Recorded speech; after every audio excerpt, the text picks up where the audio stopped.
Oh, it is great to have you here this Easter. I am so thankful that you're spending part of your Easter celebration with us here at Compass, and I'm thankful to the local school district for actually giving my daughter this year the Easter week off, which hasn't seemed to be syncing up lately. Have you noticed that? You know, weeks before Easter, weeks after Easter. But here it was this year. She got the week off, which was great for me and my wife to be able to spend some time with my fantastic daughter this week. And on my day off early in the week, we shared a good laugh together as we drove up the freeway. And here's how it all started. She sneezed quite loudly in the back seat of my car. And then there was a pause. And then with one of those declarative, thoughtful, pensive statements, she made this declaration.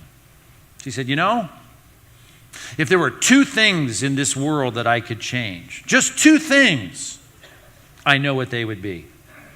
Well, that got Mom and Dad's attention. At that point, my wife turns around, looks at me out of the corner of her eye. I kind of leaned up, adjusted my rearview mirror to look in her eye.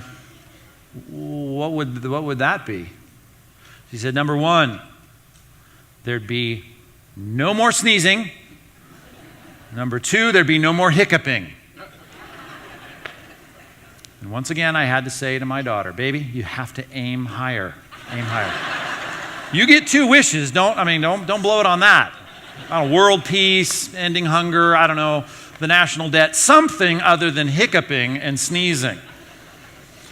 And we had a good laugh. And even my daughter, Stephanie, she started laughing out loud. We realized how easy it is for us to get focused on the small problems and lose sight of the big problems. And that's certainly what we had done in that moment. And it's something that I find we all do, isn't it?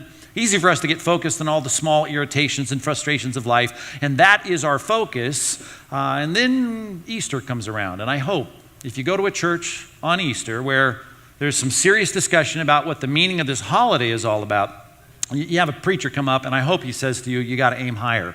You got to aim higher. It's not just about the next problem you got to solve at work or the next issue you got to deal with on your house or some kind of financial problem you got to tackle. Really, there are bigger issues. And of course, they're all bound up in what is going back to the meaning of this holiday some 2,000 years ago. Bound up in the life and the burial, death, and resurrection of Jesus Christ. And really, those are the big issues that we need to think about, particularly when we pause to think about what Easter is all about.